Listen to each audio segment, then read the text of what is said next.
2024 के T20 world cup में मेरा दिल टूट गया था जब मेरी टीम अमेरिका से ही बाहर हो गई थी और मुझे वेस्ट इंडीज़ जाना था पाकिस्तान टीम के बगैर। वो तो चलो, वेस्ट इंडीज़ जाने का मौका आपको ज़िंदगी में एक आधी दफ़ा ही मिलता है, बहुत दूर है। तो वेस्ट इंडीज़ की एक क्रिकेट की हिस्ट्री है, उस चक्कर में मैं वेस्ट इंडीज़ चला गया। लेकिन बहुत तकलीफ थी कि मेरी टीम क्वालिफाई नहीं कर सकी और मैं वेस्ट इंडीज़ जा रहा हूँ। वैसे ही मुझे फीलिंग आ रही है क्योंकि पाकिस्तान टीम बाहर हो गई है और वर्ल्ड कप जारी है। फातिमा, आई थिंक एक बड़ी बचगाना बात है। इंटरनेशनल प्लेयर्स जिनको आप अरबों रुपया दे रहे हैं, उन पे 50 लाख का फाइन कर देना, और फिर बीच में वो भी प्लेयर्स मौजूद हैं जिस तरह उस्मान तारिक, उसने तो 50 लाख कमाया नहीं है अभी तक, तो वो आपको 50 लाख का फाइन कहाँ से दे देगा? और उसका कसूर क्या है? उस्मान तारिक का, इमरान का कसूर क्या है? साहिबजादा फरहान का कसूर क्या है? अगर शादाब खान पाकिस्तान T20 टीम का कप्तान बना, मेरा बायकॉट है पाकिस्तान की T20 टीम से। मैं कोई मैच नहीं देखूंगा पाकिस्तान का T20 का अगर शादाब खान कप्तान बना। ये मैं आपको 28 फरवरी को आज बात कह रहा हूं। पाकिस्तान की हिस्ट्री में कभी इतना गंदा डिसीजन नहीं हुआ होगा अगर आपने शादाब को कप्तान बना दिया। I have nothing against Shadab Khan और एनी इंडिविजुअल, बट अंधे को भी नजर आता है कि एक इंडिविजुअल डरपोक है। तो आपको नहीं चांस बनता आपका, और चांस अगर भाई तो एक बात नोट करिएगा, सॉरी टू कट यू। अब दुनिया भर में जितनी लीग हो रही है ना, मिसाल के तौर पर जितनी भी लीग्स हो रही हैं, स्वाई ये बिग बैश के, आईपीएल के, एक आधी और लीग ले लें, बाकी सब में टूटे पजे प्लेयर खेल रहे हैं। मेन प्लेयर नहीं खेल। मिसाल T10 के ले लें आप एग्जांपल, T10 के वो क्रिकेटर खेल रहे हैं जो खेलते नहीं थे T20 में खेलते हैं। बहुत कम है। बहुत कम। बाकी छोड़े में जो राशिद लतीफ ने कहा है कि पाकिस्तान के यहाँ साउथ अफ्रीका आई थी, हाँ जी, और हमने हरा दिया। अब शहीन शाह अफरीदी आखिरी ओवर में श्रीलंका को 28 चाहिए था और सिर्फ 5 रन से ये मैच पाकिस्तान हारा है। अगर आखिरी बॉल पे छक्का पड़ जाता तो शहीन शाह अफरीदी 28 रन खा जाते।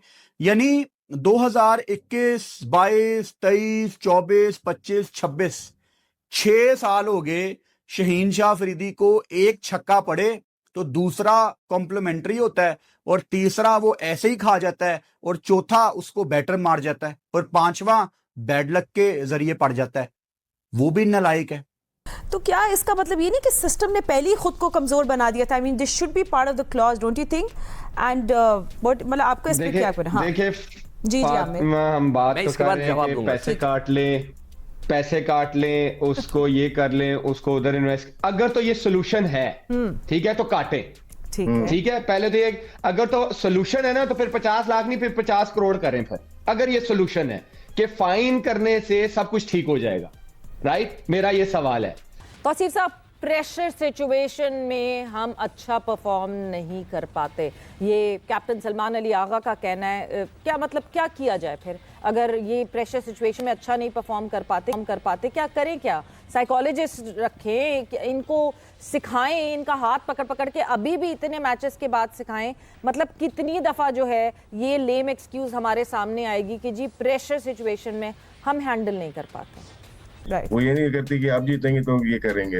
हाँ, कुछ करते हैं। इंडिया जीती वर्ल्ड कप, 2-2, 4-4 करोड़ दिए थे उन्होंने, लेकिन हारने पे मेरा नहीं ख्याल कि कोई भी कंपनी इस तरह से करेगा। अगर हमारे शो खराब हो जाएगा, आप पैसे थोड़ी काटेंगे। ये तो कमजोर ऑर्गेनाइजेशन की सबसे बड़ी निशानी यही सही है, ठीक है। अपने आप को बचा के दूसरों के ऊपर डाल के। इस फाइन में मैं थोड़ा ऐड करूं फिर फातिमा? एक मिनट आमिर, अगर 50 लाख इनके ऊपर हो रहा है, 2-2 करोड़ ना सिलेक्शन कमेटी पे होना चाहिए। हाँ, यस, डायरेक्टर यही कहने लगा था। डायरेक्टर लेवल पे 3-3 करोड़ होना चाहिए डायरेक्टर। मैं यही कहने लगा था। उनको फाइन होगा जिन्होंने टीम सेलेक्ट की थी, जिन्होंने कॉम्बिनेशन सही नहीं किया, उन पे होगा फाइन। आगे चीजें चलेंगी, बट ये 6 महीने, क्योंकि मुझे तो ये डर है सना भाई, क्योंकि 6 महीने को क्रिकेट ही नहीं है T20 की। वो सर्जरी, छोटा बड़ा ऑपरेशन, छोटा ऑपरेशन, सारा कुछ हो। डर किस बात? अगला वर्ल्ड कप भी वनडे का है और वनडे आप ज्यादा वीक हैं। ये होर भी डर वाली गल है? कोई डर वाली गल नहीं। पहले राउंड से बाहर होंगे, फिर सर्जरी की बात आ जाएगी, फिर 70 लाख जुर्माना कर। मैं तुम कहते हैं कि 50 लाख खून काट रहे हो ना, 50 लाख एडवांस से काट लो। लेकिन मैं थोड़ी एक बात बता दूं, ऑलरेडी आपके मुल्क के अंदर जो सारे सिस्टम है वो हमारे सामने है कि लोगों को खाना पीना मुश्किल हुआ है। इतने क्राइसिस वाले मुल्क के अंदर आप इतना पैसा क्रिकेटर्स को नहीं दे सकते इस परफॉर्मेंसेस पे। आप बहुत पैसे दे रहे हैं क्रिकेटर्स को। आप देखें तो सही आपकी परफॉर्मेंसेस क्या है। आप ऊपर से आप वो ऑक्शन मॉडल ले आए हैं पीएसएल के अंदर, वहां पे आपका वो प्लेयर जिसने एक परफॉर्मेंस नहीं की है T20 के अंदर, उसको भी 13 करोड़ रुपया मिल रहा है साइम अयूब को। तो मसला आपका ये है कि आप इनके सेंट्रल कॉन्ट्रैक्ट में इनको 46 लाख रुपया इनको दे रहे हैं पर मंथ आप, और फिर करोड़ों रुपया दे रहे हैं आप ये बंद करें सर, और ये पैसा आप डोमेस्टिक में लगाएं, आप फाइन ना करें। ये चेयरमैन क्रिकेट बोर्ड साहब को ये मेरा एक मैसेज है और एक मशवरा है, फाइन करने से कोई फायदा नहीं है। आप जो पहले सेंट्रल कॉन्ट्रैक्ट हुआ करते थे ना, आप उस तरह सेंट्रल कॉन्ट्रैक्ट लेके आए कि इनकी मैक्सिमम तनख्वाह जो है वो 10 लाख 1 मिलियन तक जानी चाहिए, जो परफॉर्मेंसेस हैं 3-4 साल से वो देखते हुए।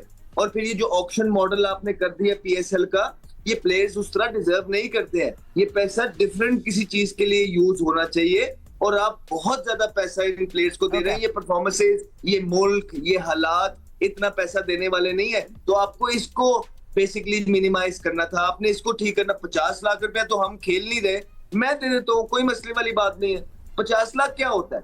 आपने जहाँ पे उनका महाना 50 लाख किया हुआ है, तो उसमें से एक महीने के वो तनख्वाह आपको दे देंगे, कोई मसले वाली बात ही नहीं है। आपने इनकी तनख्वाह 1 मिलियन पे लेके आनी है, ठीक है, या आपने इनका जो ऑक्शन मॉडल पे 12-12 करोड़ दे रहे हैं, इसका कुछ करना है। और ये पैसे बचा के आपने बच्चों पे लगाने हैं, आपने अंडर 16 पे लगाने हैं, अंडर 15 पे लगाने हैं, अंडर 13 पे लगाने हैं, स्कूल की क्रिकेट पे लगाने हैं, यूनिवर्सिटी की क्रिकेट पे लगाने हैं, क्लब लेवल पे लगाने हैं, फर्स्ट क्लास लेवल पे लगाने हैं, ग्रेड 2 लेवल पे लगाने हैं। ये पैसे यहाँ नेशनल पे, क्योंकि इनकी परफॉर्मेंस कोई नहीं है, तो आपने ये करने हैं, ये थोड़ी करने हैं। 50 लाख तो मैं नहीं खेल रहा हूँ, मुझसे ले लें, कोई मसला नहीं है। राइट। फॉरेक्स देखें बासित भाई, जो टीम है इंडिया की जो फाइनलिस्ट 2024 की है, उनके सिस्टम ने वो टीम को मजीद बेहतर किया है।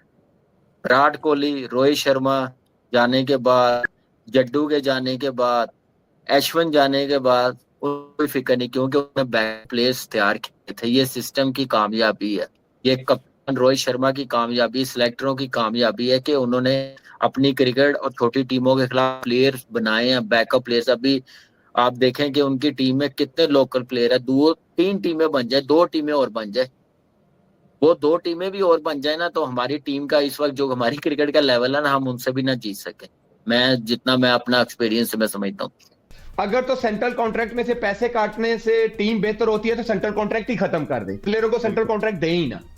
ठीक है, अगर ये सोल्यूशन है तो सही है। ये सोल्यूशन नहीं है। सोल्यूशन ये है कि डोमेस्टिक क्रिकेट में अच्छे लोग लेके आए, जो प्लेयरों पे काम करें, प्लेयरों पे इन्वेस्ट करें, वो आपको अच्छा प्रोडक्ट दें पाकिस्तान क्रिकेट के लिए। ये प्लेयर भी आपके सिस्टम के ही है ना। बात यह कि ये फिर वही डोमेस्टिक में जाएंगे, वहां पे परफॉर्म करेंगे, फिर पैसा तो आप डोमेस्टिक क्रिकेट में भी नहीं दे रहे, तो वहां से फिर प्लेयर क्यों नहीं आ रहे? आमिर, अकाउंटेबिलिटी कैसे करें? फिर एहतसाब जो है, वो जब एहतसाब करना है शिकस्त, वो फिर कैसे करें? आप लोग पता है ना, आप लोग जी यस, टॉप लेवल से होगा। प्लेयरों के फाइन करने से कुछ ठीक नहीं होने वाला। आप जो लोग लेके आए हैं, पहले उनसे सवाल करें कि भाई डोमेस्टिक क्रिकेट से अच्छे प्लेयर क्यों नहीं आ रहे, हमें अच्छा टैलेंट क्यों नहीं मिल रहा, क्या कमी है जिसको हम पूरा कर सकते हैं, जिसकी वजह से हमारी क्रिकेट बेहतर हो सकती है। ये सोल्यूशन नहीं है कि आमिर ने परफॉर्म नहीं किया तो आमिर को फाइन कर दो। ये क्रिकेट टीम बेहतर करने का कोई सोल्यूशन नहीं है। अच्छा, ये बिल्कुल गलत तरीका। और उस डोमेस्टिक ऑर्गेनाइजर को पूछा जाए जो during the world cup T20 करा रहा था। T20 पहले होना चाहिए था sir. Everybody was watching the World Cup. कौन देख रहा था? It's an open discussion. Anyone can say anything. T20 के वर्ल्ड कप से पहले T20 का टूर्नामेंट होता, सबकी फिटनेस पता लग जाती, सारे खेल रहे होते। अरे सिद्धू भाई, कोई फर्क नहीं था, पढ़ना छोड़े। हाँ नहीं, बट बाहर कोई लड़का जब आपने बनाया ही नहीं है, आप किस लड़के को, आप एक मेन लड़के को रेस्ट देंगे और दूसरे को खिला देंगे? शायद हम बार बार बात ये करते हैं कि जब बेंच पे बैठा हुआ कोई प्लेयर अंदर जो गेम खेल रहा है, उस प्लेयर को प्रेशर ही नहीं देगा, तो फिर तो ये फॉर ग्रांटेड लेते रहेंगे अपनी जगह। हो ही रहे सवेरा, मैं और आप तो यही देख रहे हैं। मैं तो काफी अरसे से बेंच पे बेंच कह के मेरे ख्याल में मेरे अपने नीचे से बेंच निकल गई। आई थिंक इतने बेंच टूट गई। हाँ, टूट गई, कसम से बेंच ही टूट गई, और मेरी बैग भी टूट गई है, बेंच भी टूट गई है। तो कह के मैं तो थक गया हूँ कि जब तक आपने मुझसे ये भी सुना होगा कि पाकिस्तान टीम के अलावा एक पाकिस्तान ए टीम होनी चाहिए कि जो रेडी प्लेयर्स हों, जो बिल्कुल जब कोई इंजर्ड हो जाए, जब किसी की फॉर्म ना हो, ठक करके वहां से प्लेयर फौरन रेडी हो। ये नहीं कि पाकिस्तान टीम में आके सीख रहा हो कि मैंने बैट यूं पकड़ना है, मेरा हाथ यूं नहीं आ रहा, फील्डिंग इस तरह की जाती है। वो प्लेयर नहीं चाहिए मुझे परफॉर्मर चाहिए। मुझे वो प्लेयर, वो कप्तान चाहिए जो प्रेशर के अंदर सही डिसीजन ले सके। 4-5 साल से जितने भी बड़े इवेंट्स हैं, आप हरी कप्तानियों की वजह से हैं, क्योंकि कप्तान वहां पे राइट डिसीजंस नहीं लेता, गलत मौके पे गलत लड़के को ओवर करा देता है या गलत पोजीशन पे खिला देता है, जिसकी वजह से हम हारे जा रहे हैं। तो मतलब ये है कि हम बड़े प्लेयर या बड़े इवेंट के क्रिकेटर्स ही नहीं